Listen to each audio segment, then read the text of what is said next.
Whew, it's going to be a meaty episode, this one.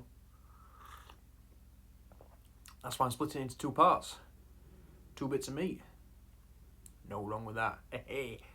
Oh, hang on. So let's get your head out of the gutter and let's crack on. So today I am Tethysaurus Yorkshire. I'm your Mosasaur Prince of Steel, and today we're going to get into the Plioplatecarpinae, one of the bigger pieces in the Mosasaur family. Now, Plioplatecarpinae, sort of small to maybe possibly large-sized mosasaurs, typically have medium saws, stubby skulls in most cases. There are some exceptions. And yeah, they were really successful. Very, very successful. So let's crack into it. Hey! Spoiler alert, we're splitting this into two. Now, part 1, we're going to cover some of the earlier members. Part 2, we're going to cover some of the later members. So yeah, we're going to crack off with Sarabosaurus. Now, Sarabosaurus dates from the Lower Triassic around about 93 million years ago, and it's from the tropic shales of Utah, about 3 to 4 meters long. Now, interestingly, in the paper that actually describes this animal, it's misspelled at least once in one of the sections. Go read the paper, go find out. It's actually pronounced as Sarabosaurus in one of the paragraphs. It's really weird. But for this one, because it's from the northwestern area of North America, I don't know why I'm doing it that way, it'd probably be more appropriate to do it that way.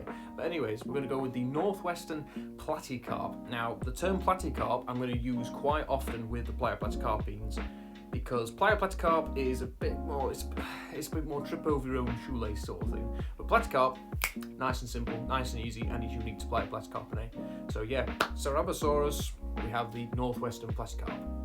So, next up we have one of the more famous early Plioplatecarpines, and that's Angolosaurus. And Angolosaurus is from where? Angola in Africa. Where else? Well, he's from the United States, and possibly Brazil. But, it's a bit indeterminate there. He's probably about 4 meters long, lived around about 92 to 88 million years ago during the Lower Triassic, maybe up to the Cretaceous as well. Still a bit iffy on that one.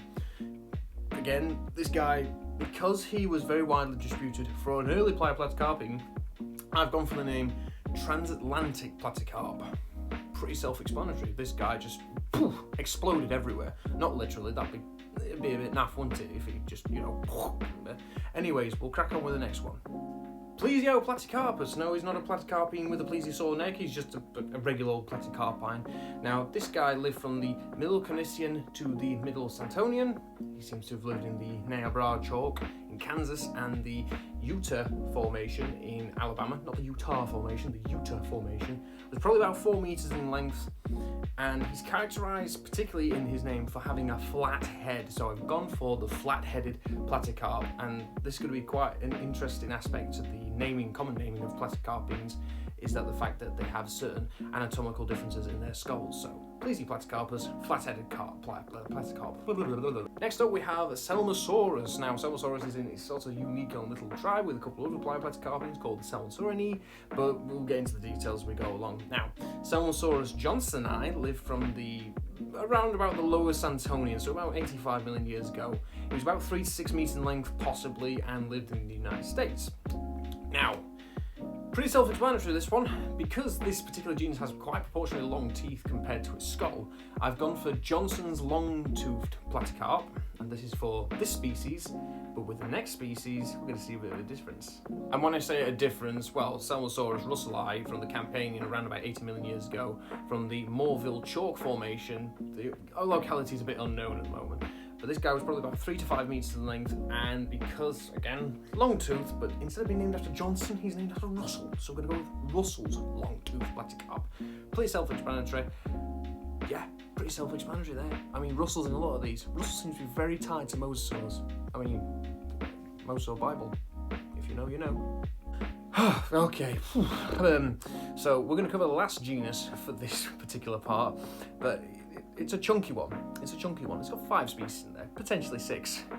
But I don't really want to discuss that. We'll stick with the 5, yeah. That's a good idea, yeah. So, Ectinosaurus. Now I'm going to be a bit unique with this one. He's not going to have the common name of platycarp in there. But Ectinosaurus cladostoides, no relation to the real Claudastes, just some similarities, convergent evolution if you like. Cladostoides is from the Upper Santonian to the Lower Campanian, from the Niobrara Chalk of Kansas, ranged from about 5 to 6 meters in length.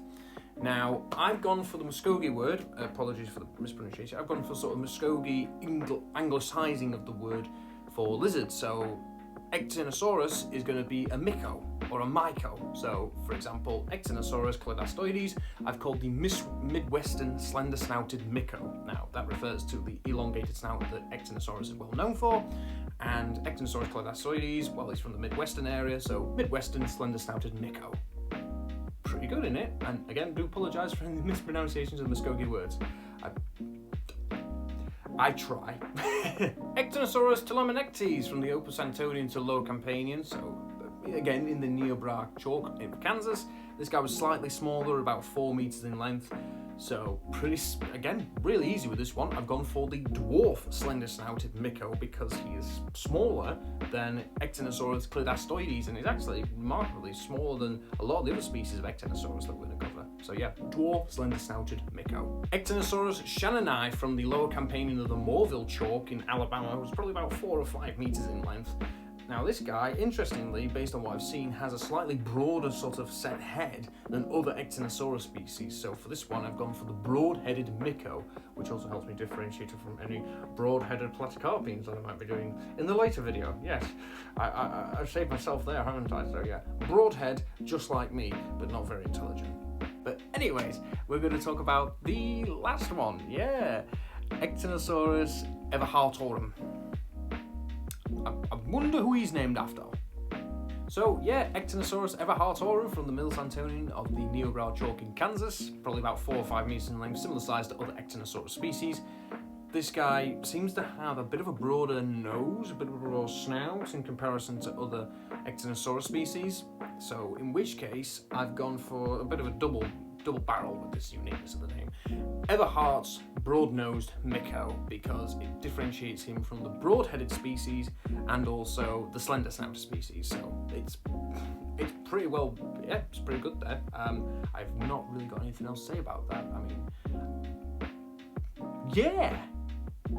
Anyways, guys, that was part 1 of the Plioplatecarpinae. This is going to be fun. But part 2 should cover some of the more famous names that we know and some of the more interesting taxon as well. We're going to get very, very weird from here. So anyways, guys, hope you're having a good day. Hope you've enjoyed this video, and I'll see you later. Ta-da. Bye.